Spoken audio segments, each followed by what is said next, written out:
เห็นลงคลิปอยู่อันอยู่ใช้น่ะบ้านยังบ้านชายน่ะบ่แม่นโอ้ยอันนั้นแหละค่อยว่าอันจูพายไปนั่นจูพายนี่ไปหาเงินที่มาขอเอาโลดเอาตู้ปลาสิเอาแล้วบ่พ่อใหญ่น่ะจักแล้วมันว่าของมื้อที่ไปอันลงไปอันนั้นก็ไปช่างผู้ชาวได้นั่นได้ไปกับหมอนอนแล้วพาไปหมอนอนบ่เจอแล้วพาเพิ่นไปแล้วไปช่างไปลากันไปหาเงินมาขอมันสิเฮ็ดจังได๋บ่แลก็สิเว้าสู่ฟังคอยน่ะมันบ่เว้าพอมันอ้อยหาเอาเงินน่ะน้ำมันเท่าพายน่ะเอาผู้สาวน่ะอ้อยหาเงินบ่พ่อใหญ่หาเงินเอาแล้วหาก็สิฮู้เด้อชาวหาเงินคอยนั่นกระตุกลงเลยว่าแม่ว่ามันนั่งอยู่กันเนาะมันตบว่าอยู่กับผู้พายนั่นชั้นอยู่พอสิเมื่อน้ำเจ้าได้ผู้พายพัดบ่แลค่อยพังซะก่อนเมื่อก็จังเมื่อคันว่าตู้พายสิเอามามันก็ไปทางใหม่แล้วมันก็บ่ไปแล้วคือมื้อนั้นแล้วค่อยว่าในเท้าค่อยสิเอาเช้าอันนี้เมื่อนำได้เอาเมื่อก็มาขอแล้วเอาเมื่อรถเราแม่นั่นเว้านะวันนี้มันก็เว้าคือกันนะประตูพายนี่สิเมื่อนำรถตู้พายบ่จักเอามาบัดนี้ก็ตู้พายเอาไปเมื่อก็เมื่อแล้วจ้างมันสิไปมานำแต่มันก็บ่ว่าวันจบบ่าตู้พายของเจ้าชำบ่นี่ของเจ้านะเทคชนิก้อยต้องบ่หันเว้าตู้พายน่ะบ่หันเว้าว่าของใหญ่ของน้อยก็สิเฮ็ดดุอยู่บ่อันเว้านั่นเอากับตู้พายนั่นโอ้ยก็ถามเบาน้อมกว่าของเบาน้อมนี่ไปลงชิกก็ดีถามว่าตู้พายเฮ็ดดุอยู่บ่ติจนเขาบอกออกกันอันบ่มันเว้านั่นน่ะเขาลักอายนะมันบ่แม่นควรเว้าเขาจะมาเบิ่งแล้วนั่นเช้านี่มันถึงชิปบ่เขาบ่ฮอดชิปนี่นายอันบนเฮือนใกล้นั่นพวกมือมันปุ๊บข่อยนั่นแล้วว่าคนดวง5-6ชิปนี่แหละเรานายข่อยบ่เว้ามันเว้าจนทันทีเบิ่งกว่านี่ไปนั่งช่องคนเนาะข่อยก็นั่งขอนไม้วันนี้แล้วนี่มันก็นั่งวันนี้นี่บ่ได้นั่งในขอนไม้มันบ่ได้อยู่ใกล้ได้กับข่อยได้มันยับออกคือหยังนี่ย่านพ่อใหญ่บ่พ่อใหญ่ฮะย่านพ่อใหญ่มันย่านนะย่านข่อยได้ชาวนี่ย่านกับเขาก็ได้ยินแบบย่านพ่อใหญ่ใช่นะใช่เสน่ห์อะไรพ่อใหญ่นอกชนีไปแล้วเบิ่งปรากฏการณ์นั่นนะอันคนแน่นอนข่อยบ่ใช่ดอกก็ใช่กับมันต่างหั่นน่ะมันขี้คุยบ่หรือว่ามันจังซั่นมันว่าเคยบ่ฉันนั่งชมของข่อยพี่ได้มันใหญ่เลยได้ก็จะไปพ่อของข่อยนี่โอ้ยเจ้าย่ามดูแลเว้านั่นได้บ่แลบ่แม่นว่าข่อยเว้าเอาเลยเว้าอีหลีนั่นเอาแหละข่อยว่าใหญ่อีหลีเนาะบ่ทูอันแต่เจ้าเกิดมานี่นะมีผู้เตะต้องของเจ้าหรือบ่มีบ่ข่อยบ่เชื่อเจ้าดอกคันว่าเท่าอันผายนี่ต้องเลยบ่ของจะผายแห้งช้ำนี่ก้อย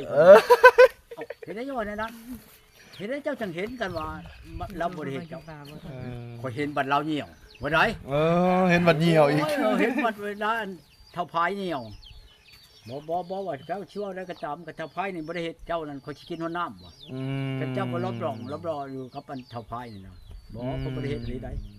ผู้อื่นได้นอกผู้อื่นแฮงเล็กแล้วมันว่าไผสิมาใกล้ข่อยบ่พ่อใหญ่ยังเป็นผู้สาวอยู่บ่เพิ่นบ่ทางได้ผัวบ่มันเขาว่าบ่ทันได้ผัวจักเทื่อ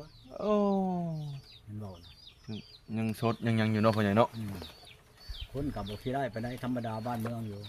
พอเอาอยู่บ่พ่อใหญ่ครับเอานี่พอเอาอยู่บ่พอเอาหักข่อยบ่เอาได้เขาบ่ได้นั่นชื่อตำบิดข่อยก็ว่าสิเอาได้ไปเบิ่งเลยไปเบิ่งรูปห่างมันไปเบิ่งความเว้าความอันนั้นมันเอาบ่ได้ข่อยว่านี่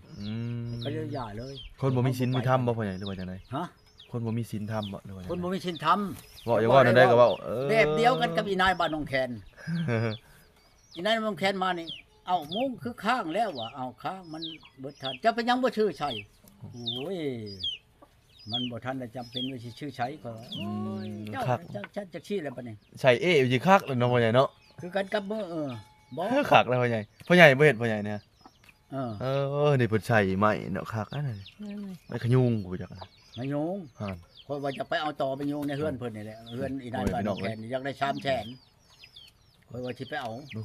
มันขยุงพ่อใหญ่ได้หากมันนั่นหากมันหากมันหลายแม่มาแล้วข่อยสิจ้างเขามาเฮ็ดรูปเฮ็ดหยังนะหากมันนั่นนั่นรูปนี่แปลว่าเขาสิตั้งนิทานหยังใช้อาหารน่ะเขาสิให้ใช้เข้าใจเบิดเพราะคิดว่าเขาสิเฮ็ดกันนิทานกาด อยู่ในอันนั้นมันหลายหากเด้บัดนี้มันจบ6ข้อเดี๋ยวมันต้องจบ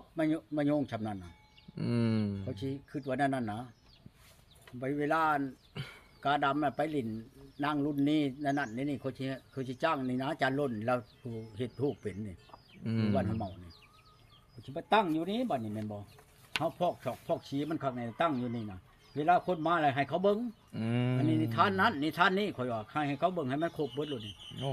กันที่1กันที่2มันจักกันบ่อันนี้นั่นหรือว่าแต่ว่าตัวใดมันบ่หลายเขาสิเอานั่นเชียงเมียงบ่หรือว่าหยังหั่นนะเขาสิเอานิทานแต่ก่อนนั่นกาดำบ่หรือว่ากับผ้าตูบตองค่อยก็เป็นค่อยฮู้จักบ่นิทานน่ะอยู่ในวัดว่าน่ะของแนวค่อยก็บวช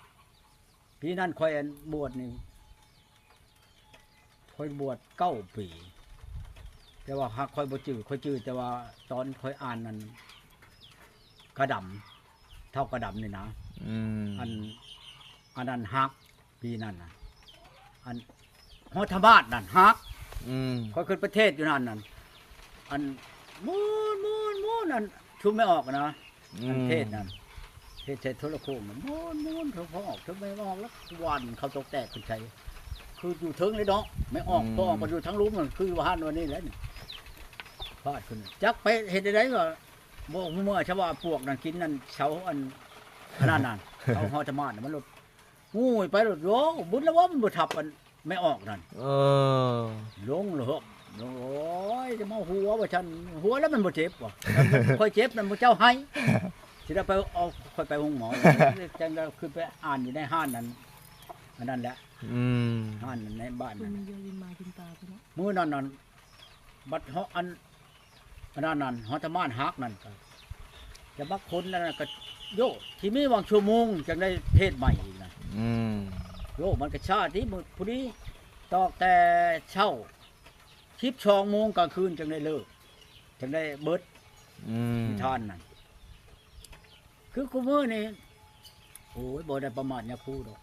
คันว่ามันหลายแล้วก็2 ชามมันคนนั่นโฮบใส่กัน1 2 ชามคนโฮบคนนึงมันก็ไว้แล้วนั่นน่ะ